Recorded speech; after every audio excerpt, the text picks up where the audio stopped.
student, today we are going to discuss about the condition necessary for the successful working of democracy. गणतंत्र सफल कार्यकारिता पई आवश्यक उपादान विषय आज आम आलोचना करवा। तो गणतंत्र सफल कार्यकारिता पई एक अनुकूल परिवेश आवश्यक। तो गणतंत्र सफल कार्यकारिता पई कौन आवश्यक? गोटे अनुकूल परिवेश बा भल परिवेशटा आवश्यक। गणतंत्र सफल रूपायन पई केते गुड़िए राजनैतिक सामाजिक आर्थिक उपादान आवश्यक थाए। तो गणतंत्र सफल रूपायन पई केते गुड़िए राजनैतिक सामाजिक और आर्थिक उपादान आवश्यक थाए। तो सेगुड़िक कौन है? तो प्रथम नंबर पॉइंट रही आमर गणतंत्र पई इच्छा, डेजायर फॉर डेमोक्रेसी। तो डेजायर फॉर डेमोक्रेसी बुझिया पूर्व मु गोटे कथा कहबी, जितेबाला गोटे स्टूडेंट आम स्टूडेंट कथा कहबा, स्टूडेंट कौन करी आवश्यक? ताकू पाठ प्रति इच्छा रहा आवश्यक। जदि इच्छा रहा से आग को भल भल भाव में पढ़ी पार। जदि तार पाठ प्रति इच्छा न रहा से कौन ता पाठटा हो पारबनी कि आग को बढ़ी पारबनी। तो ठीक से भाया जनसाधारण मनरे गणतंत्र पई इच्छा रहा आवश्यक। तो गणतंत्र सफल पई प्रथम और प्रधान उपादान है गणतंत्र पई इच्छा। गणतंत्र शासन जनसाधारण सहयोग और समर्थन बिना सफल हुए नहीं। तो गणतंत्र शासन रे आमे कौन देखिले? गणतंत्र शासन होची लोकमानकर शासन, जनसाधारण शासन, जन सार्वभौमत्व को देखिले। तो यही जो गणतंत्र शासन जनसाधारण सहयोग और समर्थन, तो गणतंत्र शासन रे जनसाधारण सहयोग और समर्थन रहा आवश्यक। जदि सहयोग और समर्थन न रहा ताहले गणतंत्रटा विफल हो पारे। तो लोक मानकर शासन रे भाग नेबा पई आग्रह नथिले गणतंत्र सफल नचेत विफल हेबो। तो लोक मानकर शासन रे भाग नेबा पई आग्रह जदि रहिबोनी ताहले गणतंत्रटा सफल केबे भी हेई परिबो नाही। तो नेक्स्ट नंबर पॉइंट रही हमर शिक्षार प्रसार। तो गणतंत्र सफल रूपायन पई शिक्षा नितांत आवश्यक बा निहाती आवश्यक। शिक्षार प्रसार नहेले राजनैतिक चेतना वृद्धि पाए नहीं। तो शिक्षार जदि प्रसार हेबनी राजनैतिक चेतना केबे भी वृद्धि पाई परिबो नहीं। गणतंत्र रे नागरिक माने शिक्षित हेबा एकांत आवश्यक। तो गणतंत्र रे नागरिक माने कौन हेबा आवश्यक? शिक्षित हेबा एकांत आवश्यक। शिक्षा नागरिक मानू से अधिकार और कर्तव्य संबंध में सचेतन कराए। तो शिक्षा द्वारा कौन हुए कि नागरिक मन में राजनैतिक चेतना वृद्धि होता है। से अधिकार और कर्तव्य विषय में अधिक जानीपारती और राजनैतिक चेतना वृद्धि करे। गणतंत्र रे शिक्षार उपादेयता को लक्ष्य करी जॉन स्टुआर्ट मिल कहते सार्वजनीन साबालक भोट प्रथा। तो जॉन स्टुआर्ट मिल कौन कहले? सार्वजनीन साबालक भोट प्रथा प्रचलन करने पूर्व सार्वजनीन शिक्षा प्रचलन करने आवश्यक। तो जॉन स्टुआर्ट मिल गोटे भल कोटेशन कहले जे सार्वजनीन साबालक भोट प्रथा प्रचलन करने पूर्व सार्वजनीन शिक्षा प्रचलन करने आवश्यक। तो शिक्षा कौन गणतंत्र शासन रे जनसाधारण निहाती आवश्यक। जदि शिक्षा नहीं से राजनैतिक चेतना विषय जानी पारिबेनी कि अधिकार कौन अच्छी कर्तव्य कौन अच्छी से विषय में ठीक से जानी पारिबे नहीं। तो ये रहा आमर सेकेंड नंबर पॉइंट, शिक्षार प्रसार गोटे निहाती आवश्यक गणतंत्र सफलता रही आमर। नेक्स्ट नंबर पॉइंट रही आमर चिरंतन सतर्कता। तो गणतंत्र सफल पाई लोक मानकर सतर्कता आवश्यक। तो गणतंत्र सफलता पाई लोक मानकर सतर्कता निहाती आवश्यक। लोक माने को कहा प्रति सतर्कता रहिबे? निजर अधिकार निजर कर्तव्य प्रति सदा सर्वदा सतर्क रहिबा आवश्यक। लोक माने सेमानकर अधिकार और कर्तव्य संपर्क रे सतर्क न रहिले सेगुड़िक क्षुण्ण होई पारे। जदि आमे निजर अधिकार और कर्तव्य प्रति सतर्क न रहिबा ताहाले आमर कोन अधिकार भी क्षुण्ण होई जिवो, कर्तव्य मध्ये क्षुण्ण होई जिवो। तो प्रत्येक नागरिक तार मूल्यवान स्वाधीनता को अक्षुण्ण रखिया पई सतत जागृत रहिबा आवश्यक।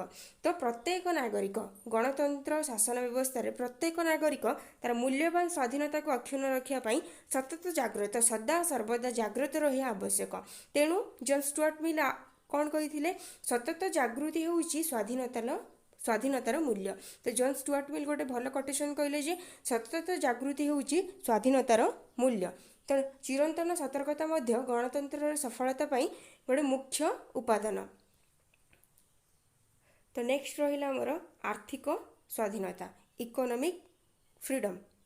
लोक मैंने आर्थिक मानदंड उन्नत न हेले गणतंत्र सफल हुए नहीं। तो लोक मानकर जदि आर्थिक मानदंड उन्नति न हम ताले गणतंत्र केबे भी सफल हुए नहीं। आर्थिक मानदंड मीन्स गोटे लोक को तार जीवन धारण सर्वनिम्न आवश्यकता जेपरिक खाद्य वस्त्र बासगृह अभाव पूरण होगा वांछनीय अटे।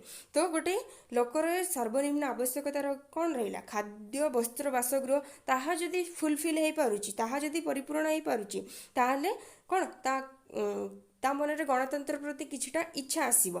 तो एथिपाई प्रत्येक नागरिक आर्थिक स्वाधीनता और समतार अधिकार रहिबा उचित। तो एथिपाई प्रत्येक नागरिकर आर्थिक स्वाधीनता और समतार अधिकार रहिबा उचित। तो आर्थिक स्वाधीनता मध्य गणतंत्र सफलता पाई गोटे मुख्य उपादान। तो नेक्स्ट नंबर पॉइंट रही सजाग और गठनमूलक जनमत। सजाग एवं गठनमूलक जनमत। 5th नंबर पॉइंट गणतंत्र सफलता सजाग और गठनमूलक जनमत उपरे निर्भर करिଥାଏ। तो गणतंत्र सफलता कौन सजाग और गठनमूलक जनमत उपरे निर्भर करे। गठनमूलक जनमत गणतंत्र को गतिशील और प्रगतिवादी कराए। तो गठनमूलक जनमत गणतंत्र को गतिशील कराए आगु को नहीं थे एवं प्रगतिवादी मध्य कराए। जनमत जो सरकार अत्याचारी असंगत बेआईन कार्यकलाप दूरेई रहे। तो ये कौन गणतंत्र शासन आम देखिले जनसार्वभौमत्व देखिले जनसाधारण मतामत को देखिले। तो ये गोटे गठनमूलक सजाग जनमत रोथुबारु एठी सरकार अत्याचारी हो पारे नहीं असंगत हो पारे नहीं बेआईन कार्यकलाप करि पारि न थाए। तो सजाग और गठनमूलक जनमत मध्य गणतंत्र सफलता पाई गोटे आवश्यक उपादान। तो नेक्स्ट नंबर रही सुसंगठित दलीय व्यवस्था वेल ऑर्गेनाइज्ड पार्टी सिस्टम। सुसंगठित दलीय व्यवस्था तो सुसंगठित और सीमित राजनैतिक दलर उपस्थिति गणतंत्र सफलता पाई एकांत प्रयोजन। तो सुसंगठित और सीमित राजनैतिक दलर उपस्थिति गणतंत्र सफलता पाई एकांत प्रयोजन। मुख्यतः दुईटी राजनैतिक दल रहिबा आवश्यक। तो गणतंत्र शासन रे दुईटी मुख्यतः राजनैतिक दल रहिबा आवश्यक। आमे जानिले कौन राजनैतिक दल होउचंती गणतंत्र मूलपिंड। तो यही गणतंत्र को अधिक सफल करिया को हेले गोटे सुसंगठित और सीमित राजनैतिक दलर उपस्थिति रहिबा आवश्यक। तो उपस्थिति रे गणतंत्रटा अधिक सफल हो पारिबो। मुख्यतः दुईटी राजनैतिक दल रहिबा आवश्यक। तो मुख्यतः दुईटी राजनैतिक दल रहिबा आवश्यक।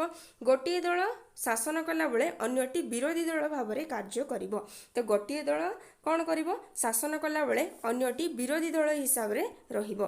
तो गोटे दल सरकार गठन कले आउ गोटे दल कौन करिबो कि विरोधी दलर भूमिका ग्रहण करिबो। बहुदलीय शासन गणतंत्र सफलता पाई विशेष सहायक हुए नहीं। नेक्स्ट नंबर पॉइंट अच्छी राष्ट्रीय स्वार्थ नेशनल इंटरेस्ट। तो गणतंत्र रे प्रत्येक नागरिक कर्तव्यनिष्ठ हेबा उचित। तो गणतंत्र रे प्रत्येक नागरिक कौन हेबा उचित कर्तव्यनिष्ठ हेबा उचित। राष्ट्रीय स्वार्थ पाई से निजर संकीर्ण स्वार्थ को बलि देवा पाई प्रस्तुत रहिबा आवश्यक। तो राष्ट्रर स्वार्थ को हासिल करिया पाई से निजर संकीर्ण स्वार्थ को मध्य बलि देवा को प्रस्तुत रहिया आवश्यक। केवल अधिकार निमंते दाबी कले हेबनी। तो आमर राष्ट्रपति कौन कर्तव्य रही ताहा मध्य आमे सचेतन रहिया आवश्यक। तो अधिकार को दाबी न करिकी आमे कौन कर्तव्य आमर जहाँ अच्छी ताकू आमे केमती भलसे तुलेबा ताहा आमे देखिया को पड़िबो। तो संपर्क में सचेतन रहा आवश्यक। कर्तव्य संपर्क में सचेतन रहा आवश्यक। नागरिकर कर्तव्य यह द्वारा राष्ट्रीय स्वार्थ सुरक्षित हेबो गणतंत्र सुदृढ़ हेबो। तो यह द्वारा राष्ट्रीय स्वार्थ सुरक्षित हेबो और गणतंत्र सुदृढ़ मध्य हेबो। नेक्स्ट नंबर पॉइंट रही दायित्ववान विरोधी दल। गणतंत्र सफलता एक दक्ष दृढ़ और दायित्ववान विरोधी दल उपरे निर्भर करे। तो गणतंत्र सफलता गोटे दक्ष दृढ़ और दायित्ववान विरोधी दल उपरे निर्भर करे। कारण दायित्ववान विरोधी दल ही सरकारी दल क्षमतार अपव्यवहार रोकिपारिबो। तो दायित्ववान विरोधी दल ही सरकारी दलर क्षमतार अपव्यवहार रोकिपारिबो। सरकार को जनविरोधी कार्य निवृत्त करिपारिबो। तो सरकार को जनविरोधी कार्य निवृत्त करिपारिबो। तो नेक्स्ट नंबर पॉइंट रही गणतांत्रिक मूल्यबोध। गणतांत्रिक मूल्यबोध डेमोक्रेटिक वैल्यू। नागरिक मानक मध्य गणतांत्रिक मूल्यबोध न रहिले एही शासन अचल होई पड़िबो। तो नागरिक मानक मध्य गणतांत्रिक मूल्यबोध न रहे ताहले गणतंत्र शासन व्यवस्थाटा अचल होई पड़िबो। राजनीतिक दल माने देशर समस्या और आवश्यकता विषय सहमत होगा आवश्यक। तो राजनीतिक दल माने देशर समस्या और आवश्यकता उपर सहमत होगा आवश्यक। निस्वार्थपरता, कर्तव्यनिष्ठा, त्याग, अहिंसा, सहनशीलता प्रभृति मौलिक गुणगुड़िक जेपरी वृद्धि पाए से दिगरे समस्ते चेष्टा करबा उचित। तो निस्वार्थपरता, कर्तव्यनिष्ठा, त्याग, अहिंसा और सहनशीलता प्रभृति मौलिक गुणगुड़िक जेपरी वृद्धि पाए से दिगरे समस्ते चेष्टा करबा उचित। गणतंत्र काहारी उपरे लदी दिया जाए नहीं, लोक माने याकू स्वतःस्फूर्त भाव ग्रहण करी निहंती। तो गणतंत्र शासन व्यवस्थाटा का उपरे लदी दिया जाए नहीं, लोके माने याकू आपे आपे ही ग्रहण करिथांती, स्वतःस्फूर्त भाव ग्रहण करती। तेणु मार्क्से कहले, मार्क्सेଙ୍କ मतरे गणतंत्र होची जीवनर एक धारा। तो मार्क्से कौन कहले, गणतंत्र होची जीवनर एक धारा। Democracy is a way of life, democracy is a way of life. एणु एहाकू बंचाई रखिबा, तो एणु एहाकू बंचाई रखिबा उचित और यार सफल रूपायन करने प्रत्येक नागरिकर कर्तव्य। तो आपको बंचाई रखा सहित यार सफल रूपायन करने प्रत्येक नागरिकर कर्तव्य। तो नेक्स्ट नंबर पॉइंट रही आमर भल आनुष्ठानिक व्यवस्था। परिशेष में गणतंत्र सफलता केतेक आनुष्ठानिक व्यवस्थार आवश्यक रही। परिशेष में गणतंत्र सफलता केतेगुड़िए आनुष्ठानिक व्यवस्थार आवश्यक रही।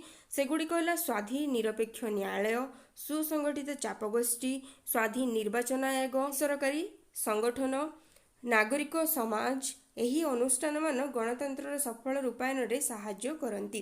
तो यही सबू भल अनुष्ठान जदि रुहे गणतंत्र शासन व्यवस्था ताहले गणतंत्र शासन व्यवस्थाटा आगकू आउरी बढ़ी पारिबो। तो ये रहिला हमर गणतंत्र सफल रूपायन आवश्यक उपादान गुड़िक।